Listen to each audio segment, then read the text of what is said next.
இன்னைக்கு இந்த ஆன்மீக பணி ஜோதிட சேனலில் நாம் பார்க்க போகிற விஷயம் என்ன அப்படின்னா, நேற்றுக்கே சொல்லியிருந்தேன். இதுமாரி ஒவ்வொரு ராசி கட்டத்தில் என்னென்ன நட்சத்திரம் இருக்குது, என்னென்ன பாதங்கள் இருக்குது அப்படிங்கிற இன்ஃபர்மேஷன் கொடுக்குறேன்னு சொல்லியிருந்தேன். அதை தான் நம்ம இன்றைக்கி பார்க்க போகிறோம். சரி, இப்போது நேற்றுக்கு நான் சொல்லியிருந்தேன், நம்ம ராசி கட்டத்தை பற்றி பார்த்துருந்தோம். அதில் இப்போ பார்த்தீங்க அப்படின்னா, மேஷராசி, ரிஷபராசி, மிதுன ராசி, இதுலேயும் பாருங்கள். இந்த பாருங்கள், ஃபஸ்ட்டு மேஷம், இதுதான் மேஷராசி, இது ரிஷபராசி, இது மிதுன ராசி, இது கடகராசி, இது சிம்ம ராசி, இது கன்னி ராசி, துலா ராசி, விருச்சிக ராசி, தனுசு ராசி, மகர ராசி, கும்பராசி, மீனராசி, 12 ராசிகள்.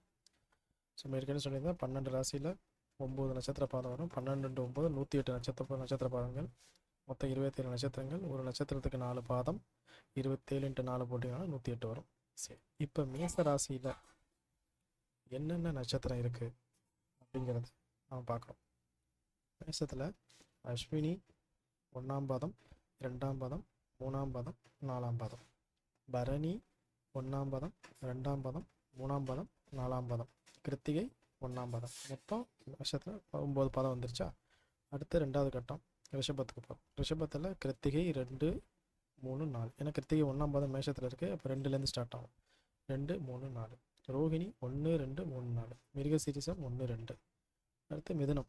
மிதுனத்தில் மிருகசீரிசம் 3ஆம் பாதம், 4ஆம் பாதம். திருவாதிரை 1, 2, 3, 4. புனர்பூசம் 1, 2, 3, 4. அடுத்து கடகம். கடக ராசிக்கு புனர்பூசம் 4ஆம் பாதம், பூசம் 1, 2, 3, 4. ஆயில்யம் 1, 2, 3, 4 பாதம். சிம்மத்தில் மகம் 1, 2, 3, 4. பூரம் 1, 2, 3, 4. உத்திரம் 1ஆம் பாதம். கன்னி உத்திரம் 2, 3, 4. அஸ்தம் 1, 2, 3, 4. சித்திரையில் 1, 2 பாதம். சித்திரையில் இங்கே 1, 2 பாதம் கன்னியில். 3ஆம் பாதம் துலாத்தில் வரும். சித்திரை 3, 4. சுவாதி 1, 2, 3, 4. விசாகம் 1, 2, 3. இங்கே 3 பாதத்தோட விசாகம் மொத்தம் 9 பாதம் வந்துச்சு. 4வது பாதம் விருச்சகத்தில் வரும். விசாகம் 4லேருந்து ஆரம்பிக்கும். அனுசம் 1, 2, 3, 4. கேட்டை 1, 2, 3, 4. அடுத்தது பார்த்திங்கன்னா தனுசு. இப்போது தனுசுல பார்த்திங்கன்னா மூலம் 1, 2, 3, 4. பூராடம் 1, 2, 3, 4. உத்திராடம் 1. சரி, அடுத்தது மகரம். மகரத்தில் உத்திராடம் 2, 3, 4. திருவோணம் 1, 2, 3, 4. அவிட்டம் 1ஆம் பாதம், 2ஆம் பாதம். கும்பத்தில் 3ஆம் பாதம், 4ஆம் பாதம். சதயத்தில் சதயம் 1, 2, 3, 4. கும்பத்தில் சதயம் 1, 2, 3, 4 வரும். புரட்டாதி 1, 2, 3. மீனத்தில் புரட்டாதி 4ஆம் பாதம் வரும். உத்திரட்டாதி 1, 2, 3, 4. ரேவதி 1, 2, 3, 4. ஓகேங்களா? ஸோ இதுதான் எல்லா பாதங்களும். இப்போ கிருத்திகை நட்சத்திரம்னு சொன்னீங்கன்னா, இப்போ அஸ்வினி நட்சத்திரம்னா மேசராசின்னு கண்டுபிடிச்சிருவாங்க. ஏன்னா 4 பாதமும் அதுக்குள்ளே இருக்குது. பரணி சொன்னால் மேசராசின்னு கண்டுபிடிச்சிருவாங்க. ஏன்னா அது 4 பாதம் இருக்குது. கிருத்திகைன்னு சொன்னீங்கன்னா தான் கன்ஃபியூஷன் வரும். ஏன்னா கிருத்திகை 1ஆம் பாதம் மேஷத்துலையும், ரிஷபத்தில் 2, 3, 4 வருது. புரியுதுங்களா? ஸோ அப்போ கிருத்திகை நட்சத்திரம் மேசராசி, கிருத்திகை நட்சத்திரம் ரிஷபராசி அப்படின்னு நம்ம அர்ச்சனை பண்ணும்போது தெளிவாக சொல்லிடணும். எப்போதுமே சரி, நட்சத்திர ராசி தெளிவாக சொல்லி அர்ச்சனை பண்ணிக்கணும். இப்போ ரிஷபம்னு சொல்லிட்டு பார்த்தீங்கன்னா மிருகசீரிசம் அப்படின்னா 1ஆம் பாதம் 2ஆம் பாதம் ரிஷபத்தில் வரும். 3, 4 மிருகசீரிசத்தில் வரும். அப்போ ரிஷபராசியாக மிதுன ராசியான்னு தெரிஞ்சுக்கணும்ல. அப்போ நம்ம என்ன பண்ணணும், மிருகசீரிசம் 3ஆம் பாதம், மிருகசீரிசம் மிதுன ராசி அப்படின்னு சொல்லணும். ஸோ இதை நம்ம கவனமாக நாம் வச்சுக்கிட்டு தகுந்த மாதிரி அர்ச்சனை பண்ணணும். ஸோ இந்த நட்சத்திர பாதங்கள் இதுதான். இந்த நட்சத்திரத்துக்கு ஒரு அதிபதி இருக்காங்க. ஒவ்வொரு நட்சத்திரத்துக்கும் ஒரு அதிபதி இருக்காங்க. அந்த அதிபதிகளை ஒவ்வொரு கிரகமும் 3 நட்சத்திரத்துக்கு அதிபதி. 27 நட்சத்திரம். 27 நட்சத்திரத்தையும் டிவைடட் பை 9 கிரகங்கள் போட்டிங்கன்னா ஒரு கிரகத்துக்கு 3 நட்சத்திரம். அது கண்டிப்பாக அடுத்த பதிவில் தெளிவாக போடுவேன். ஓகே, அடுத்தது நான் ஏற்கனவே சொல்லியிருந்தேன் லக்ன ராசி எப்படி பார்க்குறது அப்படின்னு சொல்லிட்டு, அதை பற்றி நெக்ஸ்ட்டு பார்ப்போம். இது பார்த்திங்கன்னா அது குபேர பகவானோட ஜாதகம். இதில் பார்த்திங்கன்னா இங்கே லக்னம்னு போட்டிருக்கு. இதுதான் அவரோட லக்ன வீடு. இப்போ இது என்ன லக்னம்?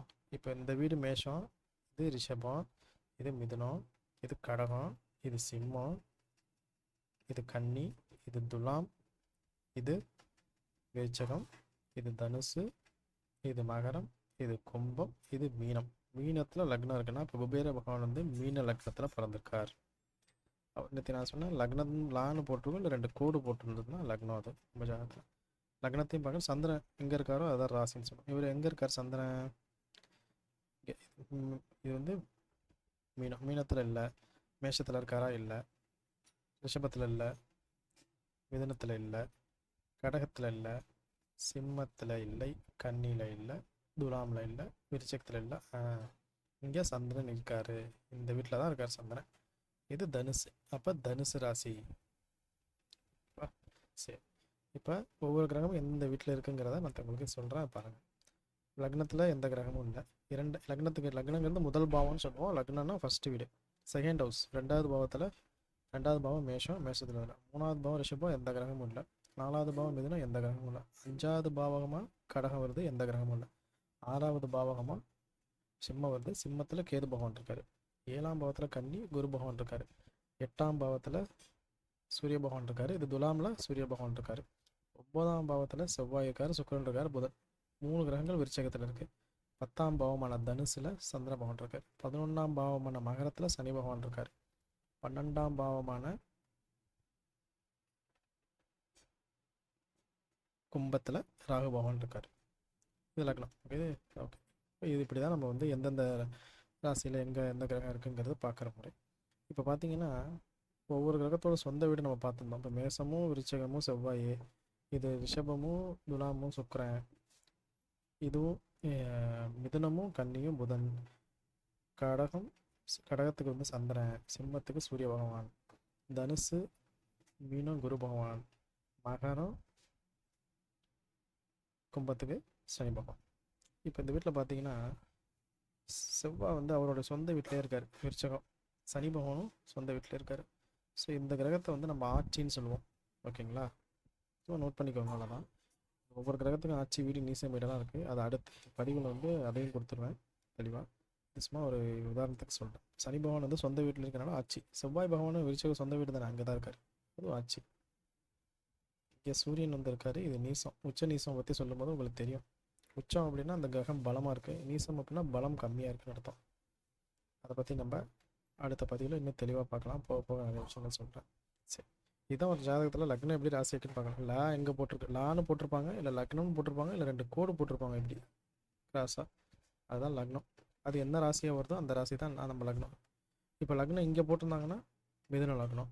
இங்கே லக்னம் போட்டிருந்தாங்கன்னு வச்சுக்கோங்க, சந்திரன் இங்கே இருக்குது, லக்னமும் இங்கே இருக்குது. ஒரு சில பேருக்கு லக்னமும் சந்திரன் ஒரே இடத்துல இருக்கும். அதெல்லாம் வந்து நிறைய காம்பினேஷன்ஸ் இருக்குது. நீங்கள் அதை பற்றி எக்ஸ்பிளைன் பண்ணிட்டு, இங்கேயே லக்னமும் இருக்குது, சந்திரன் இங்கே இருக்குன்னா அப்புறம் தனுசு லக்னம், தனுசு ராசி.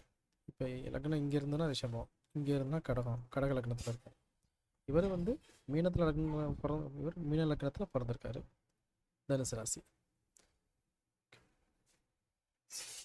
சரி, அதுமாரி இன்னைக்கு நம்ம பேச போகிறது வந்து ஒரு முக்கியமான கோயிலை பற்றி நம்ம பேச போகிறோம். இன்றைக்கி நம்ம பார்க்க போகிற கோவில் வந்து மயிலாடுதுறையிலேருந்து திருவாரூர் போகிற ரூட்டில் பேரளம் அப்படின்னு ஒரு இடம் இருக்குது. அந்த ரூட்டில் புவனேஸ்வரர், அந்த கோயில் வந்து திருமைச்சூர் அப்படிங்கிற ஊரில் லலிதாம்பிகை அப்படிங்கிற கோவில் தான். லலிதாம்பிகை சமேத ஸ்ரீ மேகநாத சுவாமி அப்படின்னு சொல்லுவாங்க. அந்த திருக்கோயிலில் தான் இருக்குது. அந்த திருக்கோயில் வந்து பார்த்திங்கன்னா ரொம்ப பவர்ஃபுல்லான கோவில். லலிதை அப்படிங்கிறவ வந்து, லலிதைக்கு வந்து பார்வதி, லலிதை வந்து எல்லாருக்கும் அப்பாற்பட்டவர். பயங்கர பவர்ஃபுல்லான கோவில். இந்த கோவில் வந்து பார்த்திங்கன்னா அப்பர் இந்த கோயிலில் வந்து பாட்டு பாடியிருக்காரு. அதான் அப்பர் வந்து பாடல் பெற்ற ஸ்தலம் இது. அப்புறம் இந்த கோயில் வந்து பார்த்திங்கன்னா கொடிமரத்துக்கு எய்த்தாப்பில் தான் லலிதாம்பிகை இருப்பாங்க. கொடிமரத்துக்கு மேலே கிளிகள் இருக்கும். இந்த கிளிகள் கொடிமரத்துக்கிட்டே இருக்கும். நீங்கள் பிரகாரத்தை சுற்றி வந்தீங்கன்னா அங்கே ஒரு துர்கை இருக்கும். அந்த துர்கைக்கிட்டேயும் துர்கையோட கையில் காப்பு மாதிரி இருக்கும், அதில் ஒரு கிளி இருக்கும். நீங்கள் துர்கை கிட்டே போய் நீங்கள் என்ன வேணாலும், இல்லை கொடிமரத்துலேருந்து என்ன வேணாலும், அந்த கிளி நீங்கள் என்ன வேண்டுறீங்கிறத நோட் பண்ணிவிட்டு இன்றைக்கி போய் லலிதாம்பிகிட்ட கோவிலெலாம் க்ளோஸ் பண்ணதுக்கப்புறம் போய் ஒவ்வொருத்தரும் இன்றைக்கி இவங்க வந்தாங்க, இந்த கோரிக்கையை வச்சாங்க இவங்க அப்படின்னு சொல்லி ஒவ்வொருத்தவங்க என்னென்ன வேணாங்கிறத போய் அந்த கிளி போய் சொல்லுமா. இந்த கோயிலுக்கு என்னென்னா, ஒருத்தவங்களோட கனவுல வந்து இந்த அம்பாள் வந்து காட்சிக்கு கொடுத்துருக்காங்க. காலில் கொலுசு வேணும் அப்படின்னு சொல்லிட்டு, கொலுசு இல்லை அப்படின்ட்டு கனவுல தெரிஞ்சிருக்கு. சரி, கொலுசு கேட்குற அம்பாள்கிட்ட அவங்க வந்து அவங்க மகாலட்சுமி மாதிரி இருக்க மோகன் சொல்லிட்டு நிறையா கோயிலுக்கு போய் நிறைய கோயிலுக்கு போகிறாங்க. பெருமாள் கோயிலெலாம் போய் பார்க்குறாங்க. நம்ம கனவுல வந்து சாமி எந்த கோயில் இருக்குன்னு பார்க்குறாங்க, எங்கேயும் கண்டுபிடிக்க முடியல. அவங்க பெங்களூரை சேர்ந்தவங்க.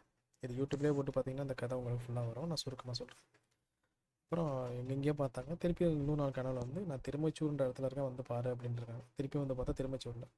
அப்போ அவங்க வரும்போது கொலுசு வாங்கிட்டு வந்துட்டாங்க. ஐயர்கிட்ட கொடுக்குறாங்க. அந்த ஐயர் வந்து கொலுசு தான் இத்தனை நாள் பூஜை பண்ணுறோம், அம்மா காலில் கொலுசு போடுற அளவுக்கு துவாரம்லாம் கிடையாது, உங்களுக்கு தெரியாதான்னு சொல்லி ஒரே ஆர்குமெண்ட்டு. இருந்தாலும் அவங்களும் விடலை. என் கனவு வந்து சொன்னாங்க பாருங்கன்ட்டு.